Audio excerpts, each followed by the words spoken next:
Une anomalie fend la nuit sahélienne, nette, répétée, trop précise pour être fortuite. En quelques heures, ce détail apparemment insignifiant révèle un contraste brutal. Un ciel que l'on croyait maîtrisé et une pression organisée qui teste déjà les lignes invisibles du pays autour de zones stratégiques où convergent ressources, routes et surveillance. Qu'est-ce que ce signal change pour vous et pourquoi Monsieur Traoré est-il l'un des rares à y lire un avertissement stratégique clair? Parfois, une seule faille suffit à déplacer tout un horizon. Expliquer comment une série de signaux faibles, longtemps minimisés, a fini par imposer une réponse stratégique précise, alors même que les moyens techniques du pays semblaient limités. Ce que le lecteur gagne ici tient en peu de mots. Comprendre le risque avant qu'il ne devienne visible. Mais cette promesse s'accompagne d'un enjeu immédiat.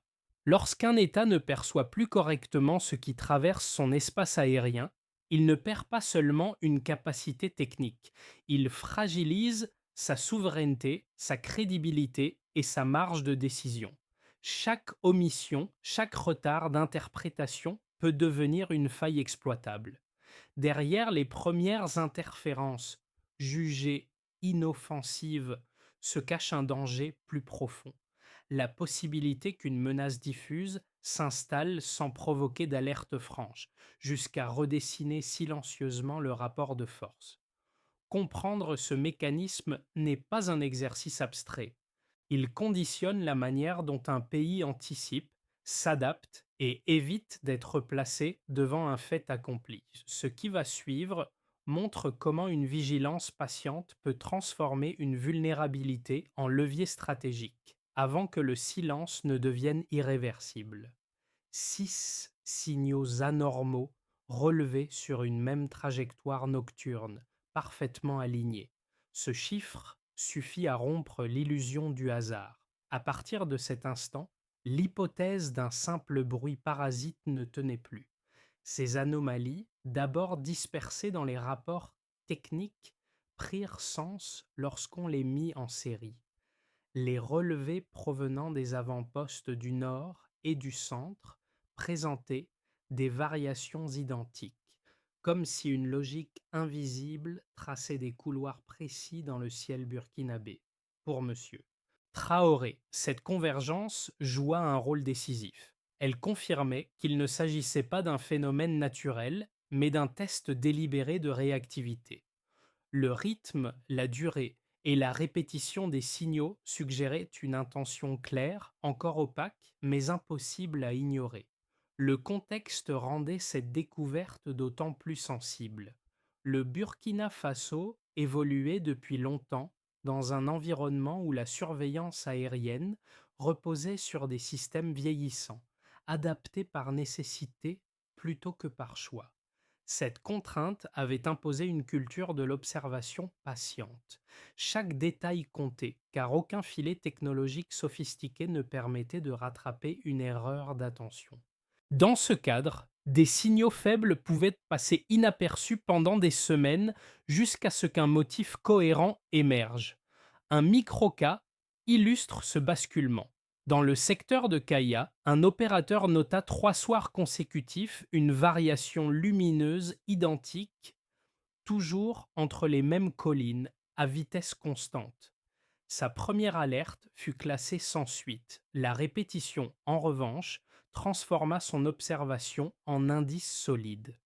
D'autres rapports similaires, venus de zones éloignées, confirmèrent que le phénomène suivait une logique d'ensemble. Peu à peu, un paysage nouveau se dessina, celui d'un ciel devenu espace de mesure, où chaque passage invisible évaluait la capacité du pays à voir, comprendre et réagir. Les habitants, eux, continuaient de percevoir des nuits calmes sans soupçonner que ce silence était déjà chargé d'informations. Dans cette phase, rien n'était encore une attaque, mais tout indiquait une observation méthodique. Et derrière cette observation se profilait une étape suivante, plus affirmée, que personne n'avait officiellement formulée, mais que les données rendaient de plus en plus difficiles à écarter. Pour donner une forme humaine à ces données fragmentées, il fallut s'appuyer sur ceux qui voyaient avant les autres. Les opérateurs des postes avancés devinrent des personnages guides involontaires, capables de transformer des observations isolées en signaux exploitables. Leur rôle n'était pas spectaculaire, mais décisif. Noter, comparer, insister, même lorsque l'environnement semblait inchangé. Un premier cas éclaire cette dynamique. Dans une vallée semi-aride du centre du pays, un technicien releva une micro-coupure récurrente, toujours à la même heure, toujours sur le même axe. Isolée, l'anomalie paraissait banale. Mise en série avec d'autres rapports, elle révéla une cohérence troublante. Ce détail contribua à établir que les trajectoires observées n'étaient pas erratiques, mais ajustées avec précision. Un second cas confirma cette intuition. Plus au nord, un opérateur expérimenté remarqua que certaines variations lumineuses disparaissaient dès que les relais de surveillance étaient recalibrés pour réapparaître ailleurs quelques nuits plus tard. Cette capacité d'adaptation indiquait une interaction directe entre l'observateur et l'observé. La menace réagissait. Ces récits de terrain eurent un impact immédiat. Ils permirent à Monsieur Traoré de dépasser la lecture abstraite des rapports et de saisir la logique d'ensemble. Une progression par paliers, discrète mais structurée. Chaque témoignage renforçait l'idée que l'absence de bruit ne signifiait pas l'absence de pression. L'impact précoce fut double. D'un côté, la vigilance s'intensifia au sein des équipes, conscientes que leur persistance pouvait faire la différence. De l'autre, la prise de conscience s'élargit au sommet de l'État, où l'on comprit que l'enjeu dépassait la simple surveillance technique.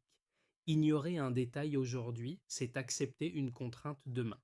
Au départ, tout semblait stable, presque trop calme pour susciter une inquiétude immédiate. Pourtant, avant même que l'état-major n'en prenne pleinement conscience, le phénomène avait déjà franchi un seuil critique. Les signaux isolés observés les semaines précédentes cessèrent d'être de simples curiosités techniques. Ils commencèrent à former une séquence lisible, marquant le passage d'un avant diffus à un après structuré.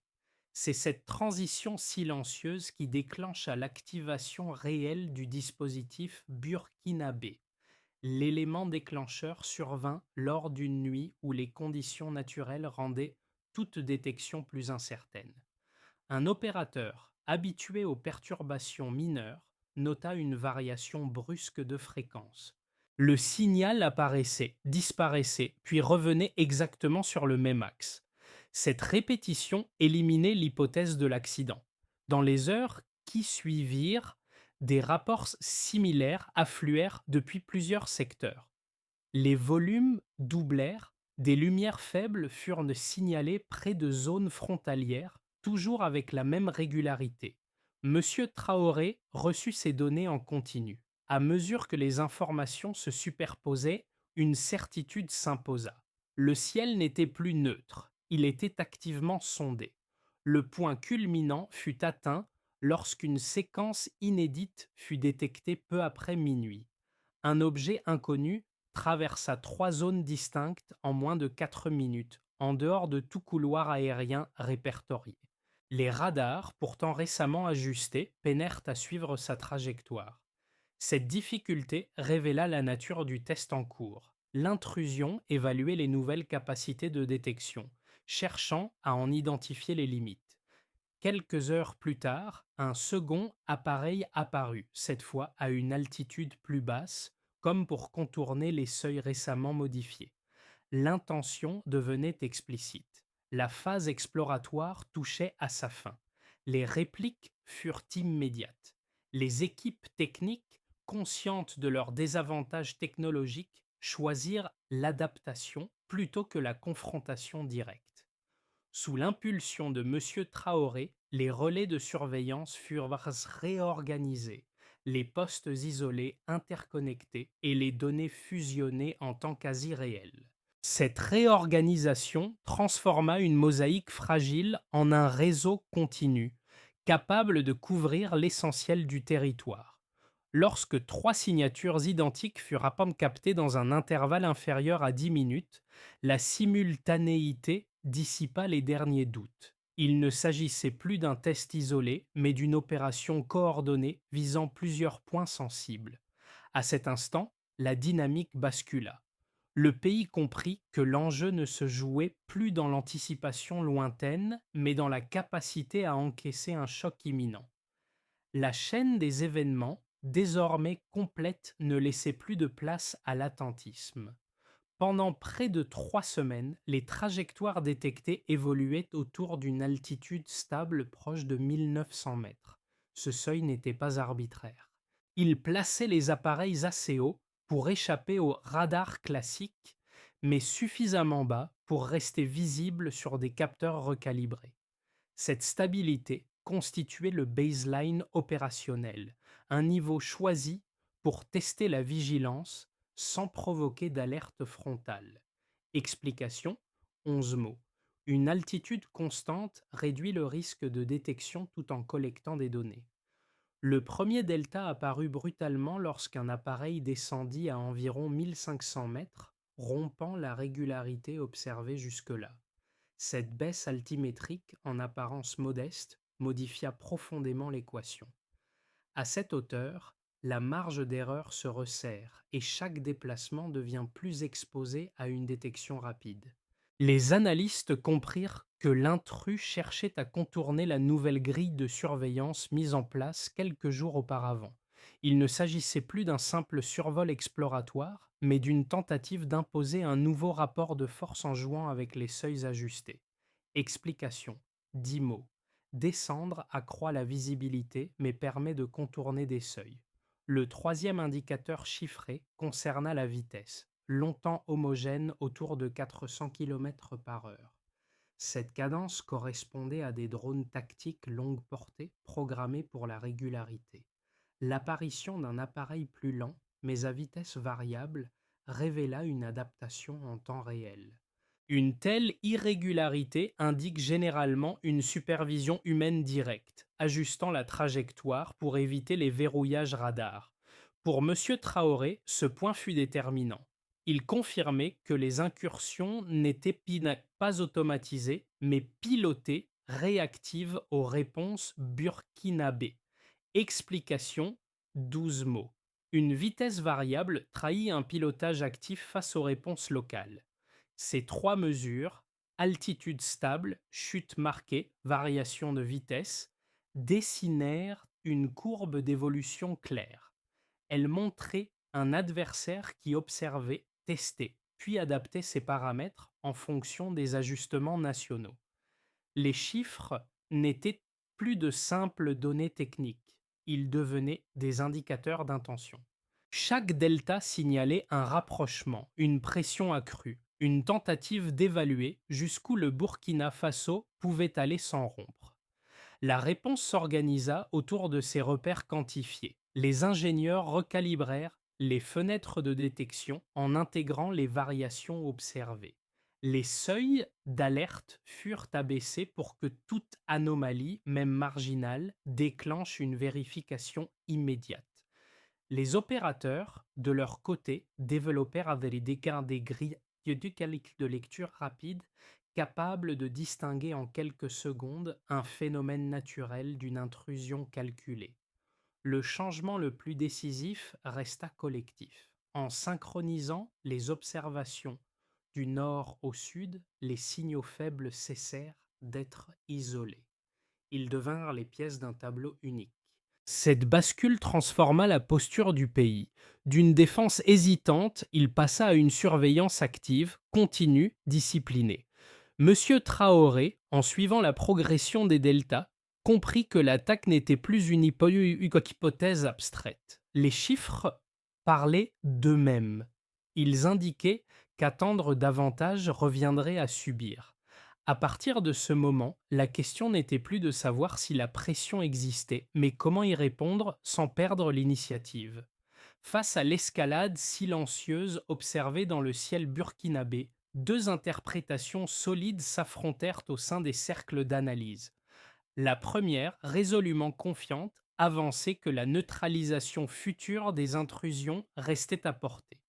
Les données accumulées jouaient en sa faveur. Les altitudes repérées, les trajectoires répétitives et les vitesses relativement constantes dessinaient des schémas reconnaissables.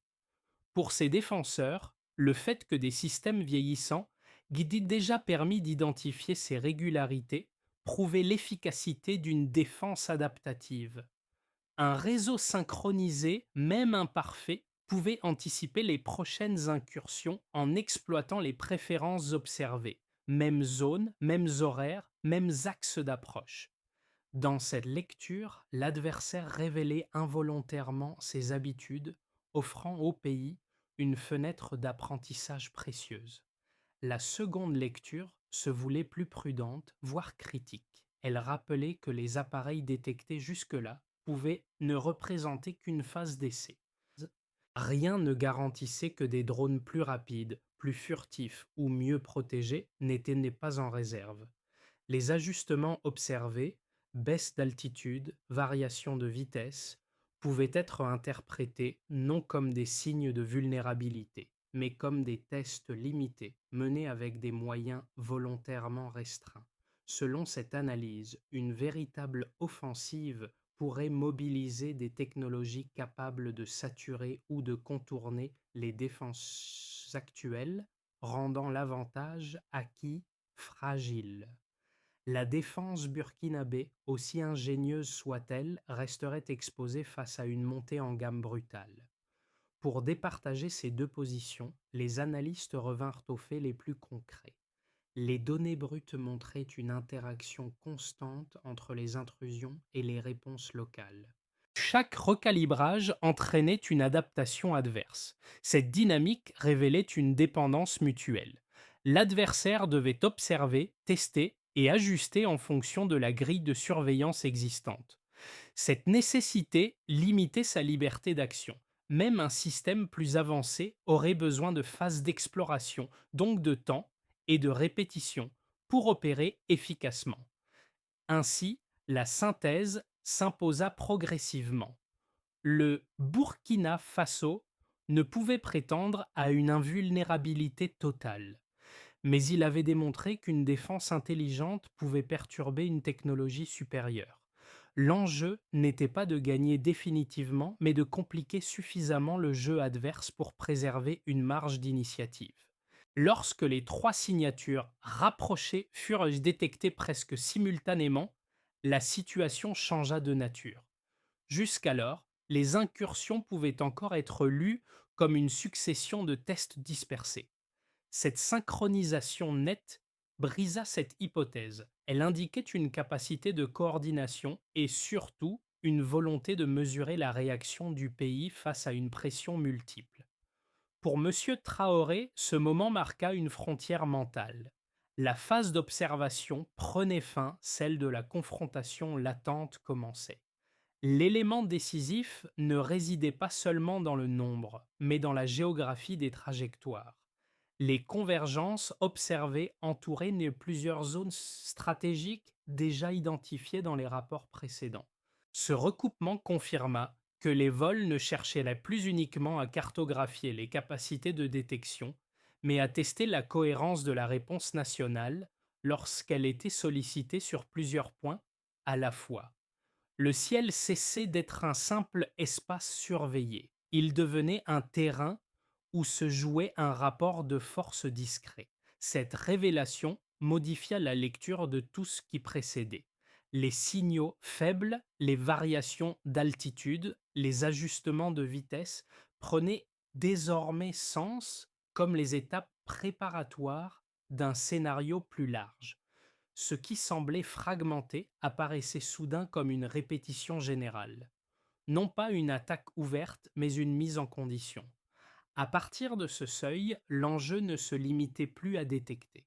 Il s'agissait de prouver que le système pouvait tenir sous contrainte simultanée.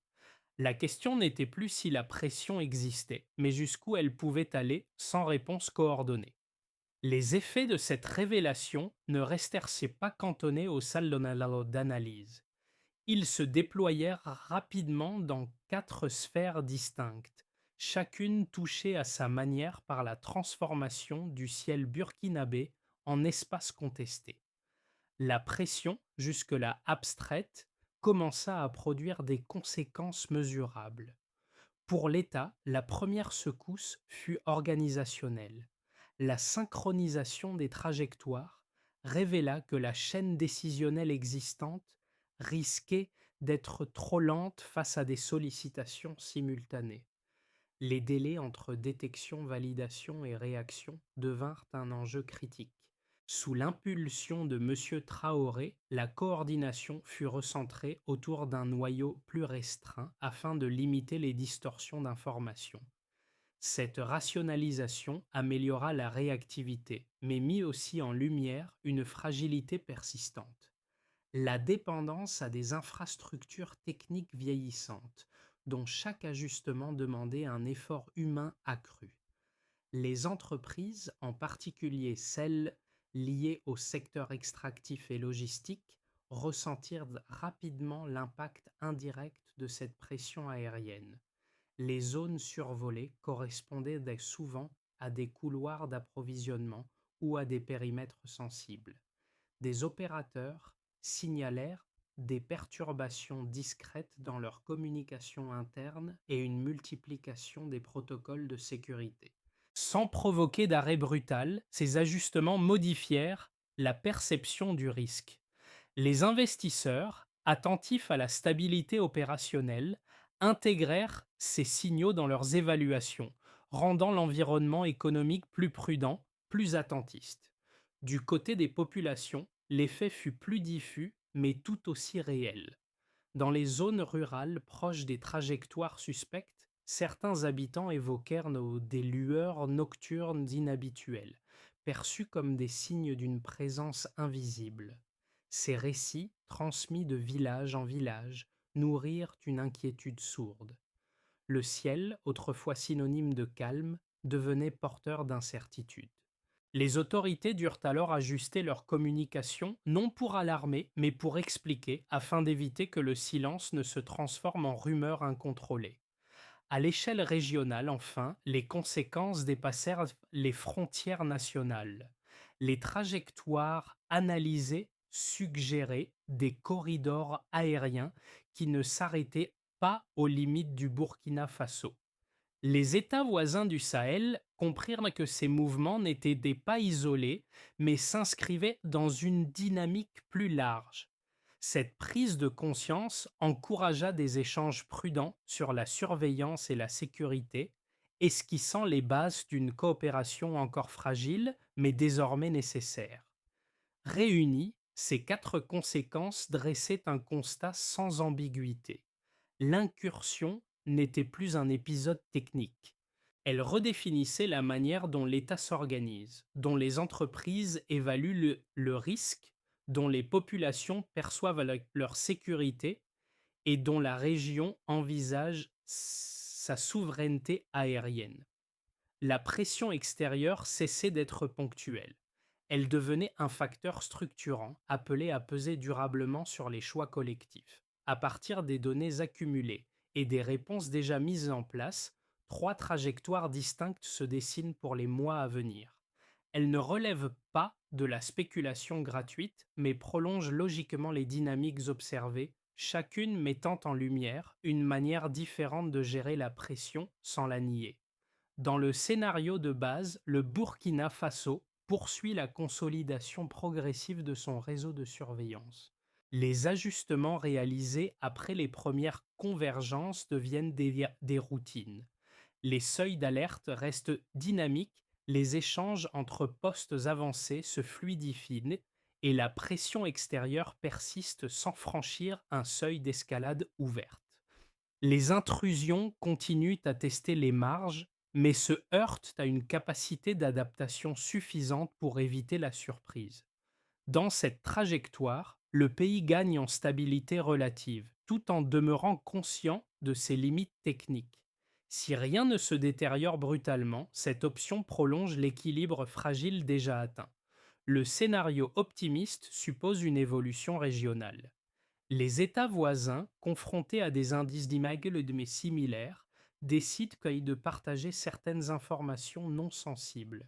Cette coopération, même partielle, réduit les angles morts et complique toute manœuvre isolée.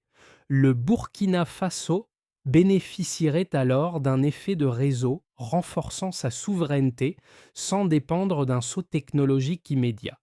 La pression extérieure reculerait, non par disparition, mais par coût accru pour ceux qui cherchent à sonder le dispositif.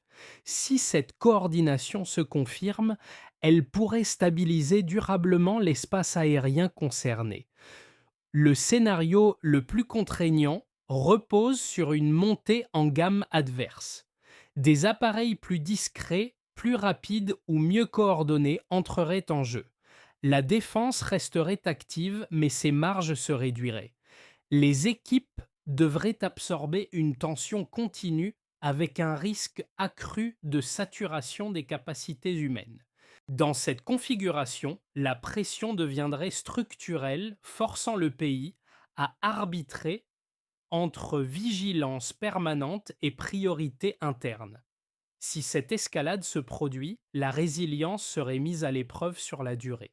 Penser ces scénarios n'impose pas un choix immédiat. Cela permet d'éviter que l'urgence n'efface les options futures et de rester acteur face à l'incertitude. À mesure que cette séquence se prolongeait, ces effets se lisaient aussi à hauteur d'individus. Selon leur position dans la société, les mêmes signaux produisaient des attentes différentes, parfois opposées. Comprendre ces perceptions permet de mesurer comment une crise technique diffuse s'inscrit dans le quotidien. Pour les acteurs directement impliqués dans la surveillance, opérateurs, techniciens, relais locaux, le travail changea de nature. Leur rôle ne se limitait plus à collecter des données. Chaque anomalie devenait une responsabilité, chaque hésitation un risque potentiel. La fatigue s'accumulait, mais avec elle un sentiment accru d'utilité. Ils savaient désormais que leur persévérance pouvait infléchir une décision stratégique. Cette conscience renforça la discipline, mais accentua aussi la pression humaine sur des équipes déjà sollicitées. Un second groupe composé de cadres, d'étudiants et d'habitants urbains informés chercha surtout des repères. Ces personnes n'avaient pas accès aux signaux eux-mêmes, mais suivaient les explications officielles et les récits médiatisés. Leur besoin principal résidait dans la cohérence du discours public. Lorsque les informations restaient stables et factuelles, l'inquiétude demeurait contenue. En revanche, toute zone de flou nourrissait interrogations et spéculations, fragilisant la confiance collective. Dans les zones plus éloignées des dispositifs techniques, la perception évolua plus lentement. Continuité des communications, présence des autorités locales, maintien des services essentiels. Tant que ces repères restaient intacts, la crise demeurait abstraite. Mais chaque perturbation, même mineure, rappelait que le ciel n'était plus un espace indifférent. Ces trois regards montrent une même réalité fragmentée. La pression extérieure n'agit pas seulement sur les systèmes. Elle façonne les attentes, les peurs et la manière dont chacun évalue la stabilité du pays. La montée progressive des signaux et les réponses improvisées ne pouvaient suffire sur la durée. Il fallait transformer une vigilance réactive en stratégie structurée capable de tenir sans épuiser les équipes. C'est dans cette optique qu'une feuille de route claire s'imposa, articulée autour de quelques étapes mesurables.